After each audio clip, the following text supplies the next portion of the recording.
नमस्कार, मैं हूं पंकज झा और आप मेरे साथ देख रहे हैं ऑफ द रिकॉर्ड में।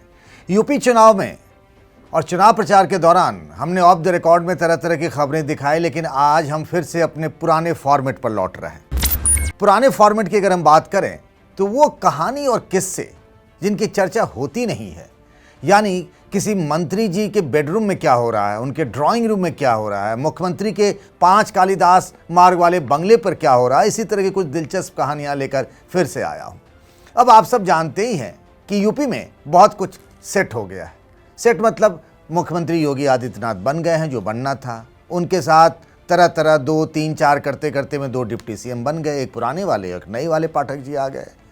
मंत्रियों के विभागों का बंटवारा हो गया, सबने अपना काम भी शुरू कर दिया है। लेकिन अब सबकी नज़र है एक बहुत महत्वपूर्ण पद पर, कुर्सी पर। आखिर यूपी में बीजेपी का नया प्रदेश अध्यक्ष कौन होगा?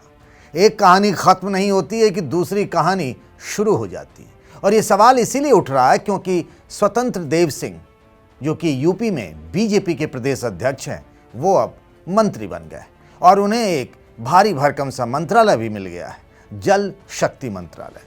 तो अब सवाल ये है कि स्वतंत्र देव सिंह यानी एक व्यक्ति एक पद, ये वाला जो बीजेपी में फॉर्मूला है, उस पर तो अब वो मंत्री बन गए हैं, तो जाहिर सी बात है कि प्रदेश अध्यक्ष कोई और बनेगा। अब कौन बनेगा उसको लेकर 2 तरह की बात कही जा रही है। कहा यह जा रहा है कि या तो ये प्रदेश अध्यक्ष का चेहरा दलित हो सकता है या फिर ब्राह्मण हो सकता है, और दोनों ही बिरादरी के नेता अपने अपने पक्ष में तर्क गढ़ रहे हैं। अब जैसे देखिए ना, कितना दिलचस्प है। सब कहते हैं कि जब लोकसभा चुनाव होता है तब यूपी में बीजेपी का प्रदेश अध्यक्ष जो होता है वो एक ब्राह्मण चेहरा होता है। अब 2004 में केसरीनाथ त्रिपाठी थे, 2009 में रमापति राम त्रिपाठी थे, उसके बाद 2014 की बारी आई तो फिर प्रदेश अध्यक्ष जो हैं वो एक ब्राह्मण थे, लक्ष्मीकांत वाजपेयी। 2019 तो महेंद्र नाथ पांडे। तो कहते हैं कि 2024 जब लोकसभा चुनाव चल रहा होगा तब भी एक ब्राह्मण ही यूपी में बीजेपी का प्रदेश अध्यक्ष होगा, क्योंकि फार्मूला चला आ रहा है पिछले 4 बार से, हर लोकसभा चुनाव में एक ब्राह्मण। अब ये ब्राह्मण जो होगा बीजेपी में वो कौन होगा? तो किसी ने कह दिया, एक बड़े नेता ने दिल्ली में ऐसे ही मजाक में, कि वो सांसद हो सकता है।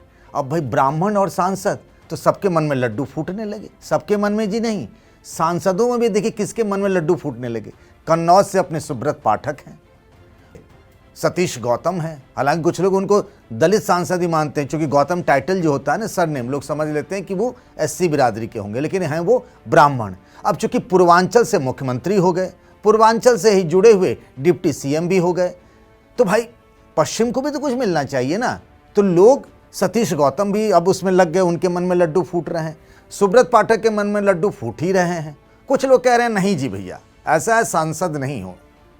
एक बड़े नेता ने कह दिया कि क्यों नहीं भाई, संगठन के आदमी को जिम्मेदारी दे दी जाएगी। तो अब बीजेपी के प्रदेश उपाध्यक्ष हैं विजय बहादुर पाठक, उनको भी लग रहा है कि संभावनाएं कहाँ हैं, वहां तक तो ना पहुंच जाए। एक और पार्टी में उपाध्यक्ष हैं जो पहले अवध के संगठन मंत्री हुआ करते थे, ब्रिज बहादुर, जो आजकल लिखने लगे हैं अपना नाम ब्रिज बहादुर उपाध्याय। अभी कम से कम लोग जाने तो सही कि वो पंडित जी हैं। दिनेश शर्मा जो डिप्टी सीएम थे वो हट गए, तो सबसे बड़ी कमजोरी उनके बारे में क्या बताई गई पता है? कहा गया कि शर्मा नाम से ना ब्राह्मणत्व का वो भाव नहीं जगता है। ब्राह्मण का मतलब तो शुक्ला, तिवारी, त्रिपाठी, पाठक, यूपी में लोग ऐसा मानते हैं। तो ना अब जैसे ही मंत्रिमंडल बना, विभागों का बंटवारा हो गया। हालांकि यूपी में बीजेपी के प्रदेश अध्यक्ष जो स्वतंत्र देव सिंह है, अभी उनका कार्यकाल जुलाई में खत्म हो रहा है, लेकिन कुछ लोगों का वश चले ना तो उनको वो इसी महीने, अप्रैल के महीने में उनको कुर्सी से हटा के कोई दूसरा बन जाए, अगर मौका मिल जाए तो। ये कहा जा रहा है कि अभी एमएलसी का चुनाव है, सब चुनाव खत्म हो जाएगा, बीजेपी का स्थापना दिवस भी है 6 अप्रैल को, उसके बाद जुलाई तक में क्यों जल्दबाजी की जाए, तो जुलाई के महीने में हो सकता है कि नया प्रदेश अध्यक्ष आ जाए। तो ब्राह्मण बिरादरी के नेता अपने अपने हिसाब से तर्क गढ़ रहे हैं। अब चलिए दलित में। अब यह कहा जा रहा है कि बीजेपी में कोई सेट फार्मूला नहीं होता है, और प्रधानमंत्री और अमित शाह जो गृह मंत्री हैं, ये दोनों अपने फैसले से चौंकाते हैं। वहां कोई तर्क नहीं होता है, उनको जो सही लगता है वो करते हैं। वो आलोचनाओं से कभी डरते घबराते नहीं है, उनकी कभी परवाह भी नहीं करते। तो कहा जा रहा है कि चूंकि बीएसपी पिछले 30 सालों में पहली बार ऐसा लगा है कि बीएसपी एकदम किनारे खड़ी हो गई है। मतलब कुछ लोगों ने तो बीएसपी के भविष्यवाणी भी कर दी कि बीएसपी वो खत्म हो रही है। तो उसका जो वोट है, जो बीजेपी की तरफ उसका वोटर जाने वाला है या जा सकता है, और जैसा सीएसडीएस के सर्वे में बताया भी गया कि यूपी में हाल ही में हुए विधानसभा चुनाव में 14% जो हैं, जो जाटव बिरादरी के वोटर हैं, उन्होंने बीजेपी को वोट किया। तो अब इस हिसाब से लगता है कि अगर हम उस बिरादरी के नेता को या किसी दलित को हम बनाते हैं प्रदेश अध्यक्ष तो पार्टी को फायदा होगा। तो अब दलित नेताओं के भी नाम भी ऊपर उठने लगे हैं। सब अपने अपने ख्याल से, अपने अपने हिसाब से दिल्ली से लेकर लखनऊ तक दौड़ लगानी शुरू कर दी और गोटियां भी सेट कर रहे हैं कि क्या पता ये प्रदेश अध्यक्ष का सेहरा उनके सर बन जाए। तो तरह तरह की कहानी चल रही है इन दिनों लखनऊ से लेकर दिल्ली तक कि आखिर यूपी में बीजेपी का नया प्रदेश अध्यक्ष कौन होगा। अब बात यूपी के एक मंत्री जी की, जो पहली बार मंत्री बने लेकिन खुश नहीं। उन्हें लगता है कि उन्हें मिला तो सही पर आधा मिला। अब हम नाम नहीं बताएंगे भैया, आप गेस करिए ना थोड़ा सा। उनका रिश्ता नाता ना गांधी नेहरू परिवार के गढ़ से है। अब अपने दिमाग में सोचिए, वो रायबरेली से हो सकते हैं, अमेठी से हो सकते हैं, कुछ दिमाग लगाइए, कुछ सोचिए। सब हम ही बता देंगे तो आप क्या करिएगा। अब वो पहली बार मंत्री बने, 5 बार के विधायक हैं और अच्छे नेता माने जाते हैं और कभी विवादों में नहीं रहे और उन्हें राज्य मंत्री बना दिया गया। तो हुआ यूं कि शपथ लेने के बाद वो इकाना स्टेडियम है ना, जहाँ पे लोग जमा हुए थे, वहाँ से वो निकले। बड़ी ट्रैफिक जाम लगा। ट्रैफिक जाम तो उस दिन ऐसा लगा हुआ था कि अमित शाह और जेपी नड्डा तक को ना पैदल चलना पड़ा और नीतीश कुमार तो शपथ ग्रहण जब 10 मिनट 15 मिनट हो गया तब पहुँचे थे, इतना ट्रैफिक जाम था। तो मंत्री जी बाहर निकले अपनी गाड़ी फॉर्च्यूनर में, तो किसी ने उन्हें नमस्कार किया। नमस्कार, बधाई हो मंत्री जी। मंत्री जी ठिठक गए। उन्होंने पूछा सामने वाले नेताजी से, भाई किस बात की बधाई दे रहे हो। और नेताजी भी बड़े समझदार थे, उनको लगा शायद मंत्री जी को ये बधाई अच्छी नहीं लगी।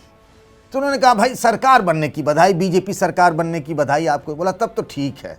फिर वो अपने मन की बात कह ही गए कि भाई देखिए, मैं 5 बार का विधायक हूँ, मुझे राज्य मंत्री बनाया गया, मेरे बगल के ज़िले से दूसरी पार्टी से लोग आए हैं, हमसे जूनियर हैं और उनको स्वतंत्र प्रभार का राज्य मंत्री बना दिया गया। स्वतंत्र प्रभार का राज्य मंत्री यानी सारा विभाग वो खुद ही देखेंगे, कहने को राज्य मंत्री है। और तो और छोड़िए, उन्हें सचान जो है ना, राकेश सचान, जो कभी समाजवादी पार्टी में थे फिर कांग्रेस में आ गए और बीच चुनाव के वक्त आए और वो बन गए क्या, कैबिनेट मंत्री। तो बेचारे वो जो मंत्री जी हैं, जिनका मैं नाम नहीं ले पाया हूँ अभी तक, ना लूँगा चूँकि आप खुद ही दिमाग लगाइए, मंत्री बनकर भी मंत्री बन जाने का सुख और भाव और खुशी वो उनके चेहरे से न झलक रही है, ना उनके चाल ढाल से। तो ये हो गई ना एक मंत्री जी की कहानी। मैं आपको एक और कहानी बताता हूँ और वो ये है अवार्ड। कहते हैं ना, ये दुख भी है ना, बड़ी अपार दुख होता है। दुख ने दुख से बात की, बिन चिट्ठी बिन तार, छोटा कर कर देखिए जीवन का विस्तार। ये एक दोहा है, जगजीत सिंह साहब ने गाया है, आप सब ने शायद सुना हो, ना सुना हो तो यूट्यूब पर जाकर सुन लीजिएगा। अब अपने महेंद्र सिंह योगी सरकार में कैबिनेट मंत्री थे, जल शक्ति मंत्री थे और हमेशा योगी जी के आसपास ही रहा करते थे। सवेरे उठते थे तो योगी जी के घर चले जाते थे। योगी जी का उनको सबसे करीबी मंत्री माना जाता है, एक बड़ा विभाग भी मिला था। इस बार वो मंत्री नहीं बन पाए और देखिए, इस बार उनका वाला विभाग मिल गया स्वतंत्र देव सिंह को। दोनों एमएलसी हैं, समानता ये भी है। और स्वतंत्र देव सिंह की किस्मत देखिए, जिस दिन उनको ये जानकारी मिली शाम में कि भाई स्वतंत्र देव जी अब आप जल शक्ति विभाग के कैबिनेट मंत्री बन गए हैं, उसके अगले ही दिन सबसे बड़ी बात हो गई। बड़ी बात ये हो गई कि राष्ट्रपति ने सिंचाई विभाग में, जल शक्ति विभाग में अच्छे काम करने के लिए यूपी को अवार्ड दे दिया। और अवार्ड लेने कौन पहुंच गया भाई? तो स्वतंत्र देव सिंह। उनके साथ उनके विभाग के प्रमुख सचिव अनिल गर्ग भी पहुंच गए। दोनों साथ निकले दिल्ली के लिए। राष्ट्रपति रामनाथ कोविंद ने उन्हें अवार्ड दिया। केंद्रीय जल शक्ति मंत्री जो हैं गजेंद्र सिंह शेखावत, वो भी थे। अब किसी ने पूछा महेंद्र सिंह जी से, भाई काम तो आपने किया था और फोटो जो है टीवी पे और सब जगह ट्विटर पे किसका चल रहा है? स्वतंत्र देव सिंह का। और आपके किए हुए काम पे इतना अच्छा अवार्ड मिला है राष्ट्रपति से स्वतंत्र देव सिंह को, और आप मंत्रालय में भी नहीं आपको जगह मिली। अब बेचारे महेंद्र सिंह क्या बोले होंगे, आप सोचिए। बात तो सही भी है, अगर काम अच्छा हुआ तभी तो अवार्ड मिल रहा था, वो भी किससे? देश के राष्ट्रपति रामनाथ कोविंद से। और ये देखिए, अच्छा सिला दिया तूने अच्छे काम का। काम के बदले में दिल्ली में अवार्ड ले रहे हैं स्वतंत्र देव सिंह, और लखनऊ में अपने सरकारी घर पर बैठे हुए उसी तस्वीर को देख रहे हैं कौन? तो महेंद्र सिंह जी। क्या क्या नहीं सितम होता है। तो इस बार लखनऊ में मेरी आंखों के सामने मैंने बहुत सारे सितम होते देखे, कई सितमगरों को भी देखा, कुछ जले हुए, कुछ जलाए हुए, कुछ भन्ने हुए, कुछ भुन्नाए हुए। आज बस इतना ही रहने दीजिए, बहुत जल्द आपसे ऐसे ही 2-3 और कहानियां हैं बड़ी दिलचस्प आपके साथ साझा करूंगा। तब तक अपना ख्याल रखिएगा। नमस्कार।